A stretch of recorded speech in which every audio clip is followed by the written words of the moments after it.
अस्सलाम वालेकुम। क्या हाल है दोस्तों सब। उम्मीद है अपने अपने घरों में खैर आफियत से होंगे आप सब। आज हम आपको क्रिस्पी आलू के सिंपल पराठे बनाना बता रहे हैं। इसके लिए जिन जिन चीज़ों की ज़रूरत होगी वो नोट कर लीजिए। आलू लिए हमने 2 बॉयल, उनको मैश कर लिया है। पुदीना है, पुदीना 2 टेबलस्पून लिया है। धनिया पाउडर 1 टीस्पून लिया है हमने, और नमक 1 टीस्पून है। हल्दी 1/2 टीस्पून है। ज़ीरा 1/2 टीस्पून है, और 2 हरी मिर्चें हैं, और क्रश किया हुआ ऑनियन 1 प्याज है, और चाट मसाला भी 1/2। अब ये हम इसमें आलू पहले एक बाउल में निकाल के तो सारे मसाले इसमें ऐड कर देंगे। आटा आप सिंपल सा गूंद लीजिए, कोई भी जो है चक्की का या दूसरा या मैदे का जो भी लेते हैं थैले का आटा, उसको सॉफ्ट गूंद के तो रख लीजिए साइड पे।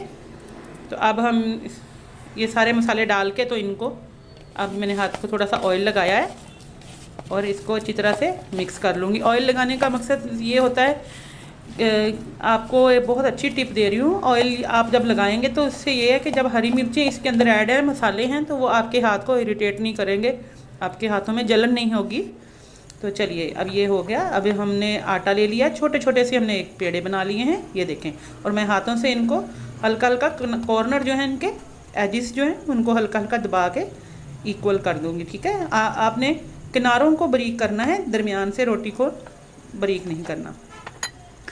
2 मीडियम साइज़ के हमने छोटी छोटी सी रोटियां हाथ से ही बेल ली हैं, और थोड़ा सा बेलने से इसको शेप दे ली है। खुश्का जो है वो आपने सिर्फ एक साइड पे ही लगाना है, ज़्यादा मत लगाइएगा, क्योंकि फिर उसके बाद ये है कि रोटी जो है वो आपकी मिक्स अच्छी तरह से जुड़ती नहीं है। अब ये इसके ऊपर हम डो लगाएंगे।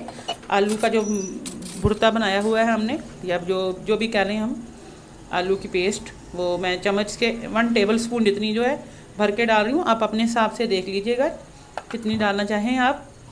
अब दूसरी रोटी इसके ऊपर हमने रख दी। आप इसकी रोटी का देख रहे हैं हम कितनी पतली हमने बनाई है ये। तो अब थोड़ा सा खुश्का हम नीचे छिड़क के तो हाथों की मदद से ही इसको सॉफ्ट कर रहे हैं। और देखें आटा इतना ही सॉफ्ट गूंदना है आपने। देखें अब ये देखें नीचे से आलू की जो फिलिंग है वो आपको बहुत अच्छी तरह नज़र आ रही। तवा हमारा गर्म है, ये देखें। अब मैं थोड़ा सा हाथ पे ऑयल लगा के तो ऐसे इसको दबा दूंगी, ताकि कहीं से अगर किनारे मोटे भी हैं तो वो भी इसके कड़क और क्रिस्पी हो जाएंगे। अगर आपको इस चीज़ की प्रैक्टिस नहीं है तो आप थोड़ा सा ऑयल लगा के तो कफगीर चिपी किसी चीज़ से भी इसको अच्छी तरीके से दबा लीजिएगा। ठीक है, चलिए हमने दूसरी साइड भी पलटा ली है इसकी, और उसको भी मैंने हाथ से हल्का दबा दिया। ये देखिए, इस तरह आपने कोई भी लेकर चम्मच उससे पलट लेना है। और थोड़ा सा अब हम ऊपर ऑयल या घी लगाएंगे, जो भी आप यूज़ करते हैं, देसी घी या सादा घी, ये ऊपर लगा के तो इसको दूसरी साइड पे भी हल्का सा घी लगा लिया। ऑयल या घी हमेशा थोड़ा लगाइएगा तो आपका पराठा हमेशा क्रिस्पी बनेगा। अगर आप जितना ज़्यादा ऑयल यूज़ करेंगे तो ऑयल जो है वो रोटी के अंदर ज़्यादा चला जाता है, क्योंकि जिस भी पराठे में फिलिंग होती है उसमें कोशिश कीजिए ऑयल हल्का सा लगाया करिए। हल्का ऑयल लगाने से ये है कि आपका पराठा बाहर से परत जो है बहुत क्रिस्पी हो जाती है।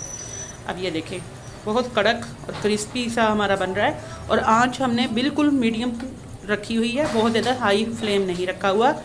ये अगर आप बहुत तेज़ आंच पे इसको बनाते हैं रोटी या पराठे को, तो रोटी तो जो है फुल्का तो बहुत तेज़ आंच पे ही बनता है, लेकिन अगर पराठा आप तेज़ आंच पे पकाते हैं तो वो बाहर से सिक जाता है, लेकिन सोगी हो जाता है, कभी भी कड़क या क्रिस्पी नहीं होगा।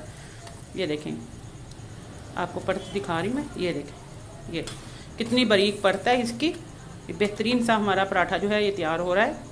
फिर 2-3 मिनट और है। फर्स्ट टाइम हमारा चैनल देख रहे हैं तो प्लीज़ हमारे चैनल को सब्सक्राइब कीजिए और बेल आइकन को ज़रूर दबाइए, ताकि लेटेस्ट नोटिफिकेशन आपको टाइम पे मिल जाएं। दुआओं में याद रखिएगा। अल्लाह हाफिज़।